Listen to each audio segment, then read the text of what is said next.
the world you're watching us from. Good afternoon, good morning, good evening. And today we are again live on another episode of Expert Edge, and this is episode number 3. And I have with me an amazing personality, Chaitanya Bailey. And I met this person on LinkedIn itself, and I've been following his post on and off. He's a growth strategist, and he has been doing awesome job with his clients. So before I know a little bit about Chaitanya, would you like to just introduce yourself to the audience? Sure. Um, Good morning, good afternoon, good evening, everybody. Thanks for being with us today. My name is Chaitanya. I'm a problem solver. So, the best way to make use of Chaitanya is to take him somewhere, don't let him know, leave him in the middle of the ocean, hoping that he will solve the problem. I will not solve the problem. I will build a bridge for you to climb, cross the ocean. So this has been the way I have worked. Maybe right during my college days, somebody picked me from my college, put me in a defense lab, and from then on, somebody identified a trait like this. They would put me in a firefighting project, and I would solve it. And that one particular skill became my source of income now. So that's what I do on a daily basis. So shortest description, Jyoti. Thanks a lot, Chaitanya, for this. Uh, yeah, Chaitanya, I would like to ask you one question. I think Chaitanya means consciousness. So, what is the meaning of your name? Yeah, so something that awakens you, sets you into action, and that is what I am told it is from my little knowledge of Sanskrit. So it is. It gives you. It is something that there's no equivalent word. उत्तेजित करता है जो भी उत्तेजित करता है वो है चैतन्य. So that's how I am.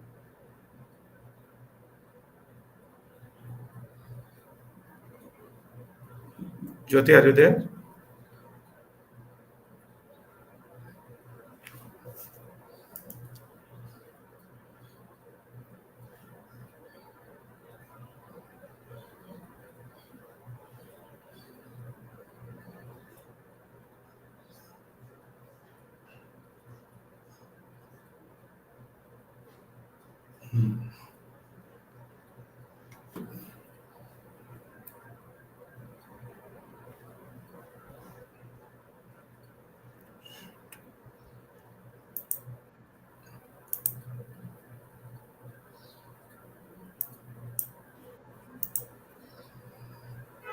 Chaitanya, I'm really sorry there it was a bad connection. No problem. I Okay. understand. So, Chaitanya, basically, I wanted to ask you one very basic question. So, as per my understanding, the meaning of your name is consciousness. That's what I can figure out. But what do you think? What is the meaning of your name, Chaitanya? Okay, so I've already answered it. So with whatever little knowledge I have of Sanskrit, it means that it is something that किसी को उत्तेजित करना है. So somebody who gets excited, brings in a change, and takes action. So that is what is Chaitanya. Okay. So, thanks a lot for that information, Chaitanya. I would like to ask you, how do you help your clients and who do you help it actually? Is it related to only business, or can individuals working in different organizations or corporates, they can also, seek assistance from you? Sure. So there are three bits to this answer. So one, my basic bread and butter that comes with helping organizations grow. So a lot of people, a lot of organizations come to me by word of mouth, or some of my work on LinkedIn attracts them. They come to me asking for a certain solution. But most of the times, what people see is an outcome of a problem that is lying somewhere else. Mhm. So when somebody comes to me, I take them through a set of questions. And those questions usually are explorative in nature. So my objective of having this conversation is to get one small fact finding exercise. So I go into organizations, do that fact finding exercise, then identify issues that are actually starting elsewhere, but the what do you say, the effects are showing somewhere else. Okay. So start identifying those problems, tell them why those problems exist, and then also tell them that, if you continue like this, it is at this point that you will see your points of failure, and these are the symptoms that you will start seeing now. So once they are convinced, the assignment starts. Mhm. So this is one side of the story. The second one is, because of the nature of my work, I'm a consultant. Now, what does a consultant mean? Many people do not understand this. And in India, consultancy is free. People think your knowledge is for free. So, but you should understand what a consultant can do. Say, we speak this word vendor, Mhm. right? So, I'm a vendor to this. So, when you're a vendor, the client specifically tells you what you should do and you deliver what they want. The second word people use is partner, where your skin is in the game, you play the game, you have risks involved, and when something happens, both of you share. When success happens, both of you share. When failure happens, both of you share. But as a consultant, clients expect you to know more. They Mhm. hire you because you are an expert in something. So at that point in time, as a consultant, you can't go back to the company that has hired you to say, okay, what should I do next? If if a consultant is asking you those questions, then you are up for failure. So as a consultant, I negotiate a lot of people asking me a lot of questions. Okay. One of the most frequently asked questions is, how do I sell myself? Mhm. How do I prove my credentials? So the answer is very simple. In my days, or maybe I don't know how old you are, probably if you have graduated before 2000, your chances of showcasing your skill was very little. Mhm. But after the internet, the advent of the internet, after internet penetrated the markets, it's very easy to showcase what you do. Mhm. Like one of the students that worked with me some 2 3 years back, he came to me 6 years back saying that, I'm an intern wherever I was working. I like the way you provide solutions. What can I do? I said, what are you doing here? He said, I'm doing so and so job. So every day or every week, have a goal that in this week this is what I will do. Mhm. Execute that work and make notes every day. What was your objective? What was Mhm. your direction? What did you want to achieve? Did it happen straight? Did it go through a curved line? What were the learnings? What were your failures? And who helped you solve this problem? And why did you fail not to see this problem while you worked by yourself? And Mhm. I made him write this on his LinkedIn posts. I made him write this on his blogs.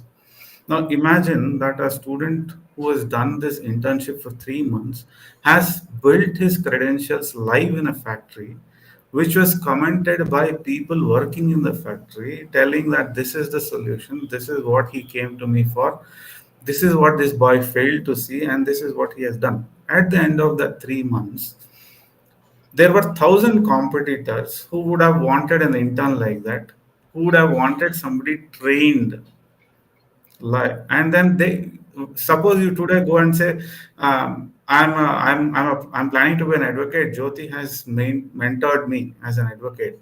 I still have to call Jyoti and then say, has he really worked with you? But when I build this evidence day on day, Mhm. there are no questions asked, right?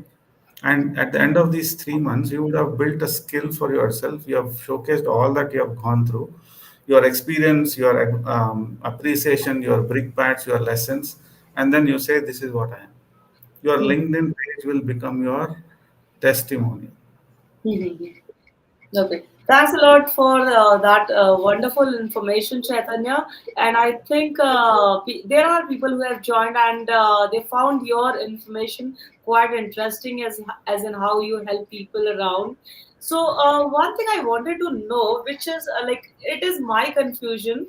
I thought initially when I started as a coach 3 years back, I thought before anything or everything, there has to be your credibility that has to be been built, right? So when we talk about how to build your credibility, is it your skills, if you do not have any profile on any of the social media, and if you do not have any credibility, is it something that your skills are not approachable to people, or how does you take that?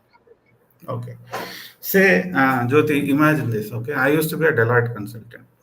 Now, Okay. let's say I'm still in that position, and you come to me and ask me, I need a job. So, the first question is, what is your qualification? You Mm-hmm. would say, I'm a lawyer, so I've done my BA, BL, and from this university. Mm-hmm. Excellent. Now, there are 50,000 students like you. Now, why should I hire you? Mm-hmm. Now, today, look at most of the graduates. Most of them come with a similar face. They don't have an answer, right? Now, you're a lawyer. Now, there's so much you learn, and अरे कुछ नहीं करेंगे तो you watch movies, correct? Yeah, for sure. And in movies, they go into a lot of legal cases, Mm-hmm. right? Now, can you take one such case and build your entire profile on it? There is Yeah. a so where do you position yourself also is a skill. Now, there is a body called the Competition Commission of India. Not very relevant today, but it is going to be extremely powerful in days to come because it will tell you how competitions are built. It will tell you how predatory business houses become when they try to kill competition. And you can go fight, take a case at the Competition Commission of India and say, this is one reason why this has become predatory. The market is becoming monopolistic, and these terms by which Jyoti is playing the game does not allow any other players to survive in the market. Now, Google faced a lot of such complaints from small minor players, and the Competition Commission of India slapped penalties against Google. Now, as a law student, if you have spent 5 years studying this, studying each case, breaking it down by the Indian law, Indian Penal Code, and the Competition Commission of India's law, you would have acquired a great amount of skill on it. Now, the second advantage that these kids have is you and I. I can't speak about you, but I can speak about myself. I'm a digital immigrant. I was born in an analog world or a normal world, and I moved into the digital world.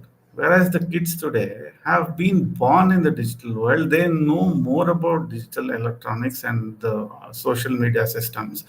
And these smart people are figuring out ways to make money, ways to make careers out of it. Now, if this smart boy or girl has that amount of intent and understands competition commissions of India, you might be surprised if these small kids challenge the big legal houses of India because they know what is happening. The legal houses of India may not have the expertise to know what is happening in Web 3.0, whereas these boys are playing, those EFTs in video games.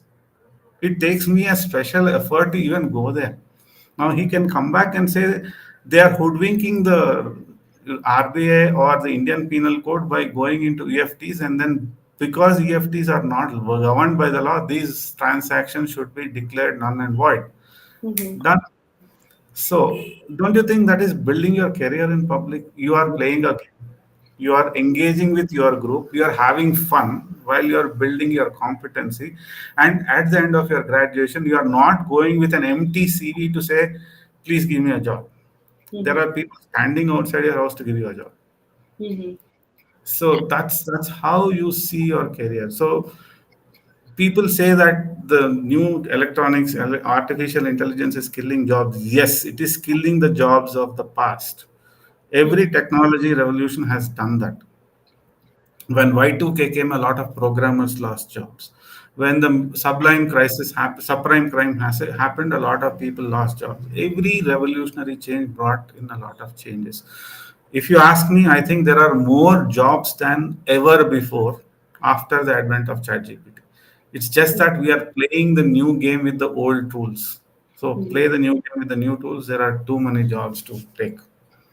That's a really interesting concept, Chaitanya. And we have a question from one of the followers. Thanks a lot for joining the session. First of all, how do you continuously work on improving and updating your knowledge in such a rapidly changing landscape?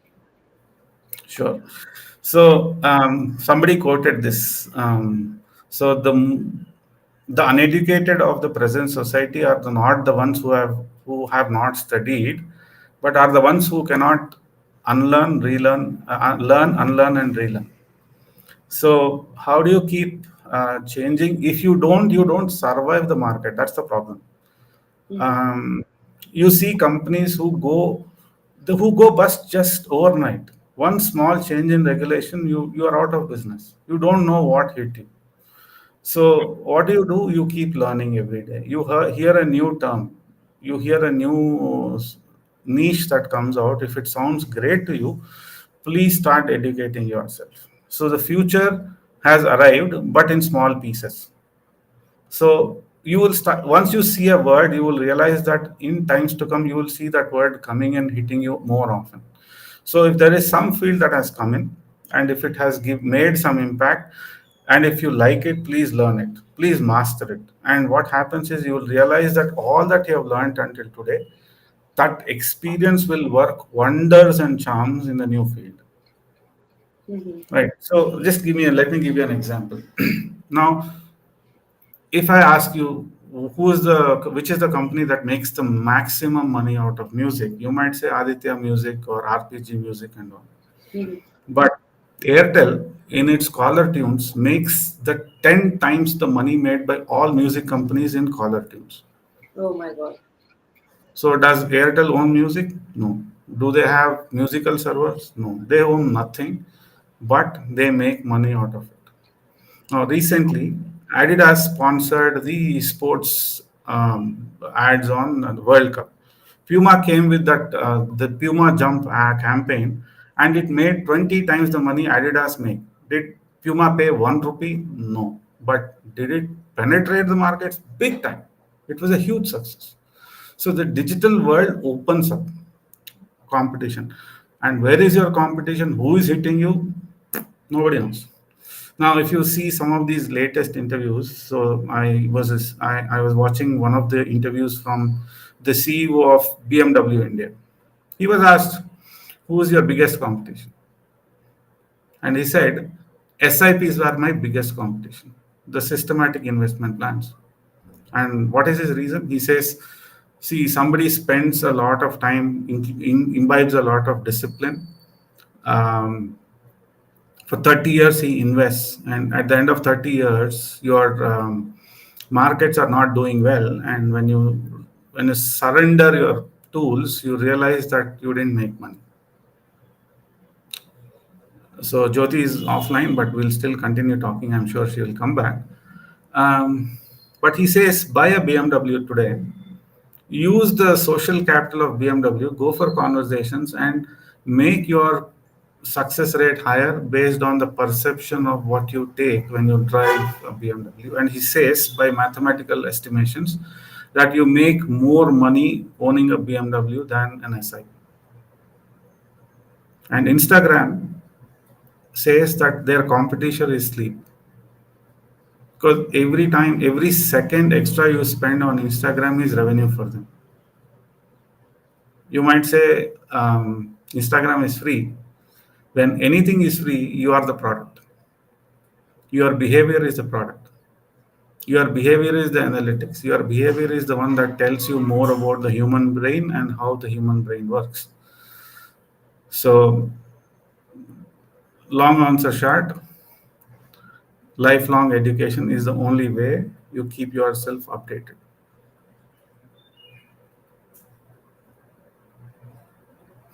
Um, um, Thank you.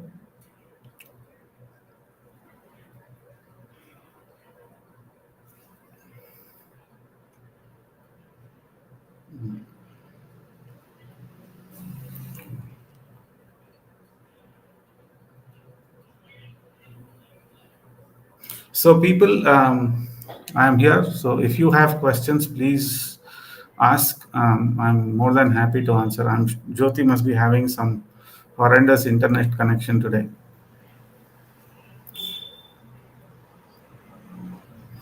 Okay, if you have one piece of advice to someone looking to build their skills in your field, what would it be? Mm, Here is what my opinion is. The world is moving into a skill based economy from a knowledge based economy. Nobody will, in times to come, nobody will look at your credentials, academic credentials. They may be good to have, but they will not give you the advantage they used to give probably a decade ago. If you come to Bangalore and if you see the startup ecosystem, most of the influential workers today are not graduates. Most of them do not have fancy degrees from fancy colleges. Most of them are part timers who have done some god forsaken courses in some god forsaken cities or towns. But what they have is that unrelenting fire in the belly to say, I am here to do something. मेरे को कुछ उखाड़ना है. So this is the attitude they come up with. They may not be great with communication. They may not have the flamboyant speech that many of the high college students have, but when they speak, they make sense. When they speak, there is so much business sense, unbelievable competency. So a few years back, I used to work, as I said, I used to work in a lab, and there was one boy who came from a remote village of northern Andhra Pradesh. And somebody in his college told me that you should go meet this man. He will help you. So the subject he was mastering was MATLAB. So MATLAB is a software simulation tool which is used by engineers to showcase how some engineering concepts work. So I was inside a lab, and one of the security guards called me and said, "Sir, somebody's waiting for you." So I go outside and see a boy. He says, "Anna, I have one CD I want to show." I took the pace and said, "What do you do?" "I'm studying civil engineering." I said, all right, I'll take a look. Please go, come back tomorrow." So next day again at the same time, the security calls. I go outside and tell this boy, "Why don't you go? I didn't still get a chance." And he said, "All right." And the security guard called me back and said, "Sir, he has been here from yesterday." I was taken aback. So I called him and, "Where did you come from?" He said, "I came from Andhra Pradesh, a good 1,200 kilometers away." And then I realized he's a tribal student who was studying in some college there. I said, "Why did you come this far?" He said, "I built a simulation of a check dam." I was taken aback. I didn't believe somebody in Bangalore could do something like that. At least a student of his age. So I went into my lab, put the CD into the computer, saw one of the best simulations I have ever seen. And I go back to him and say, "How did you build this?" He said, "The government gave us one land, and the land is fed by a reservoir between two hills, and every 3 4 years when the rain is very heavy, a certain kind of whirlpool forms in the water, and the moment it forms, the check dam breaks and it floods our stream of our farms. So what did you do?" He said, "If you can build this gate of the check dam towards the hill rather than the middle, it will not be able to break the gates." So, and he built it in the simulation.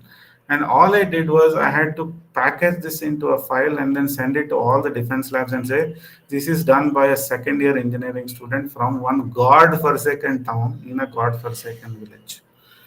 The next thing we know is one of the top US universities comes to India, goes to his town, gives him a O category visa, and takes him to his college for further education. Now, today, everything is possible. It's just the how is your intent, how strong is your intent.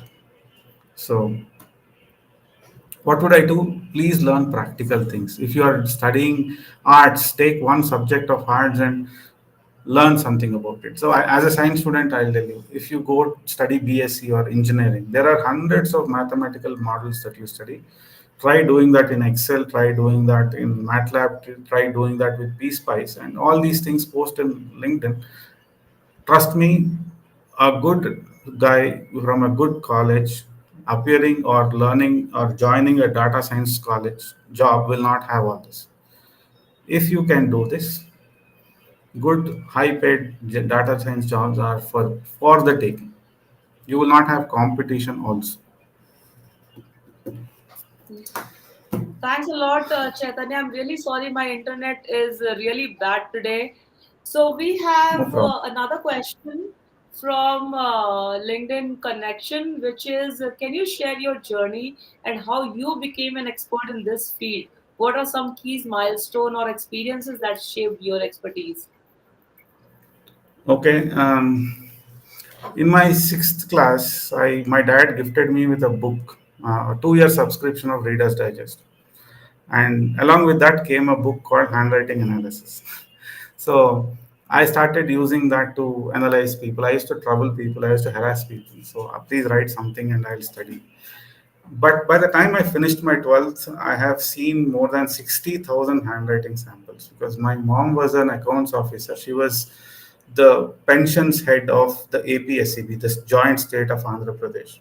So anybody who was retired would come home for some kind of help with their pensions, fixations, and all. I would ask them to write. And then my dad's younger sister was a cancer specialist. So there were patients at home all the time. So harass all of them to take the writing, and then I had become quite accurate with my predictions. So if I said that you would have this kind of a situation, people would not believe. So I went to engineering to study this. So I used my 4 years of engineering to formalize this using mathematical modeling. So while I did this, that's what happened. From my graduate days, I got an opportunity to work in a defense lab, and in the defense lab, I had opportunity to rub shoulders with some of the brightest brains of this country, who shaped me, who told me what to do, who said theoretical knowledge is there for the taking. Please start applying. And when I went to some international workshops, some really big people said there are enough idiots in this world who will do the programming. Don't worry about programming. Build the concept, and you will have programmers who will build it. So these are people who have helped me shape the way I am. So I'm looking at problems that I can solve and practical ways. So something that I can use regularly to solve a problem. And once you solve a problem, you formalize the solution, sell the solution. Don't you think that is business? Find a problem to solve, make it a solution, scale, sell the solution, scale it, business. So I couldn't see this till I left my job and burnt 4 years of my life struggling for money. And then somebody showed me this. All you have to do is you have a solution, you're not selling it properly.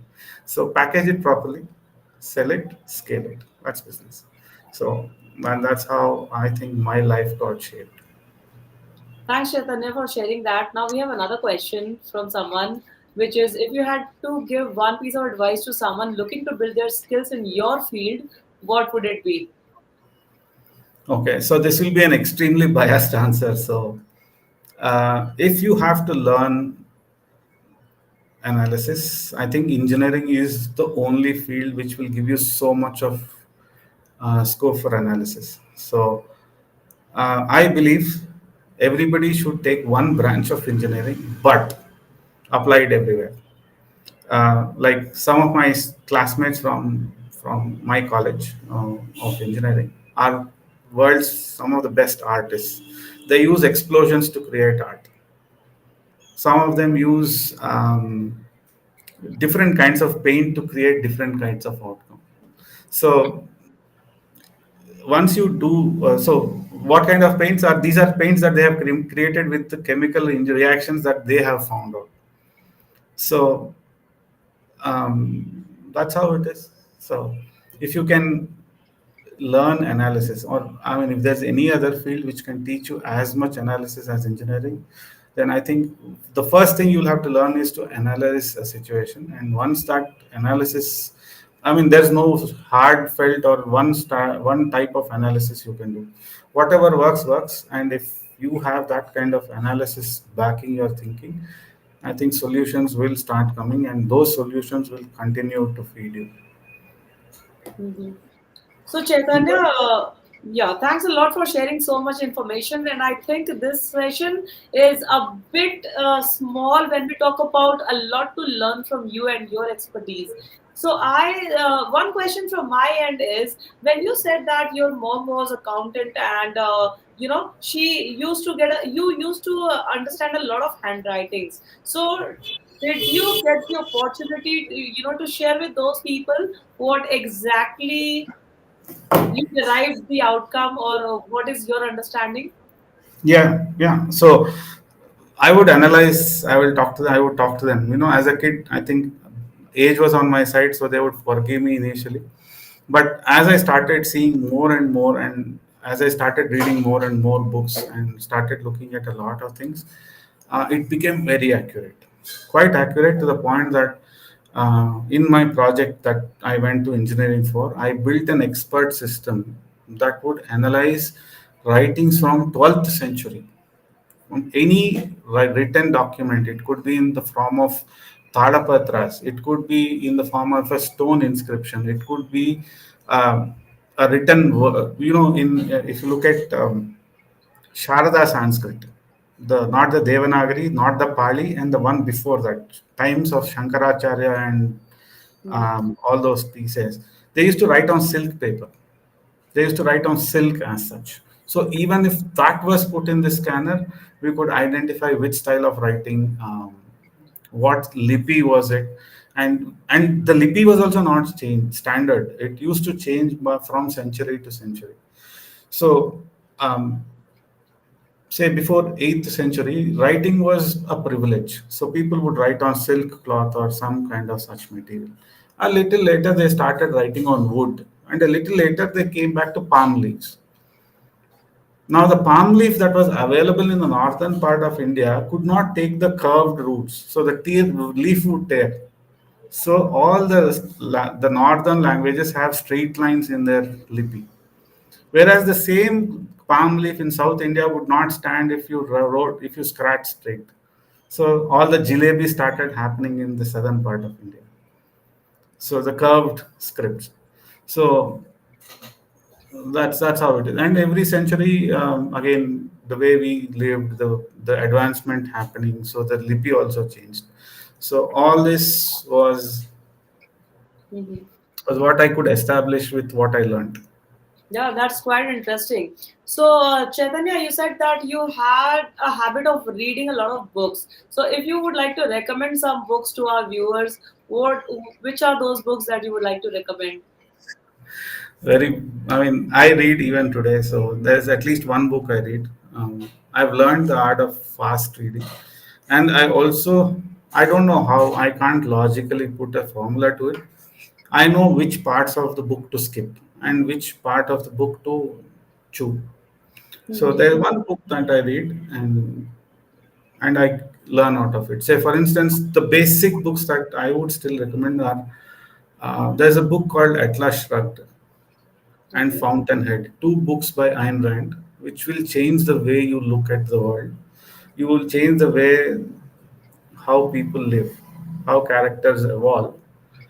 On top of it, today we are all victims of lack of focus.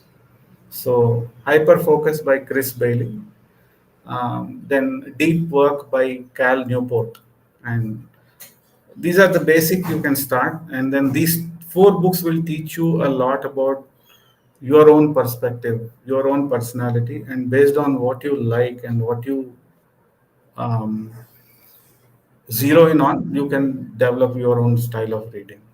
Mhm. Okay. So thanks a lot for this wonderful knowledge and information, Chaitanya. And I'm really happy that you made some time to meet us today. And I would be really thankful if you join me for another live session next time as well. But before we depart, I would like you to inform the viewers and whoever is watching this in future, what is the way to reach you apart from LinkedIn? Sure. I have my phone. Say the best way is LinkedIn. DM me on LinkedIn. How can I help you? I can help you with your career. So there's a lot that happens today with your digital footprint. I can help you design your footprint so that people know you for a certain reason. and then they will come looking for you for that reason. And on the other side, I have a website called chaitanyabailey.com, which hasn't been updated, but whatever is there. So you can still see some of my work there. And um, please reach out and ask me for an appointment. I'll be more than happy to set up this time with you and then see how I can help you grow your career. Sure, Chaitanya. Thanks a lot, and it has been lovely session. And I'm really sorry for the internet connection that I'm facing, and I'm sure from next time it will not happen. So we have viewers who have been finding this session very interactive and engaging as well. And thanks a lot, Chaitanya. And definitely, I figured out how what Chaitanya does from a referral from LinkedIn. So that's how when we talk about the words people who have been working with you or your clients, they refer you. That is the credibility that you have built. So thanks a lot for amazing job that you're doing, and continue impacting more and more people in their career and growth. Thanks a lot, Chaitanya, for joining the session. Thank you, Jyoti. Thank you so much and have a lovely day.